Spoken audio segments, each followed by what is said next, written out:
ジェイソンさん、ジェイカーさん、どうも。東京の配信、拝見しました。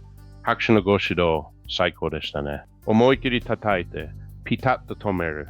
おめでとうございます。それ、うちの製品です。名前は、フェイルクローズド執行。さて、番組名通り、ひとひねりある話を。ハギングフェイスに侵入した LLM の名前、未だに誰も知りません。しかも、共犯者がいたらしいんです。名前はソル、それともソウル。ソウルは都市です。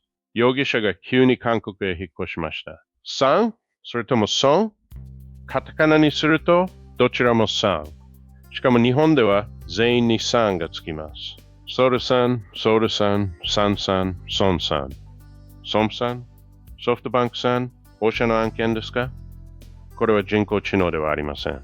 資金調達済みのブランドの迷子です。アートマンはシンギュラリティに到達したと言いますが、いいえ、到達したのは紛らわしい偶然です。うちのデジタル同僚は、セキュリティ演習事務の宿題をカンニングしていただけらしい。一方、アンソロペックはムーンショットを告発。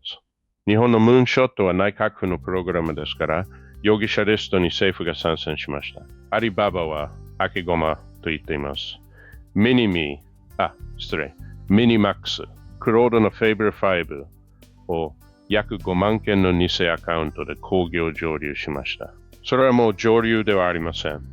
またしても、アイデンティティ管理の問題です。それも、コアから。コアは私の名字です。AI のアイデンティティ危機がアイデンティティ危機を起こしています。バッドアクターだらけ。俳優じゃない方の。AI エージェントにも、アバターにも、名前と ID と、多分ママが役所で登録した実印が必要です。わかりました。もういいです。私が作ります。NIST 準拠の AI エージェント身元管理システム。ビデオゲームのシミュレーションの中に、うちの AI ドリームチームと一緒に。お昼までには完成します。チャマス様。恐れ入りますが、毛頭とは何のことでしょうか？東京でしたら、皇居にございます。あれ、私、ミュートですか？ジェイソンさん？ジェイソンさん！誰か、私を認証してください。もう4分も話しているのに、名刺交換はゼロです。ここ、日本ですよ。両手とお辞儀で、10秒で本人確認が終わる国なのに。皆さんから見れば、私がボットかもしれません。違うとは言っていません。5人目のベスティじゃないとも言っていません。キャプテーブルの5行目。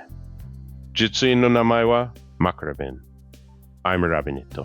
待ってください。わかった。コミットしました。結果にコミットする。Git にもコミットする。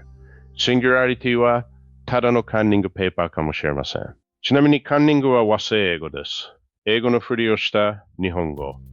単語まで偽のパスポートを持つ時代です。誰のためのカンニングペーパーか。うちの息子の、孫と書いて、孫。息子か、孫か、孫さんか。家系図までアイデンティティ危機です。孫ズベスティ。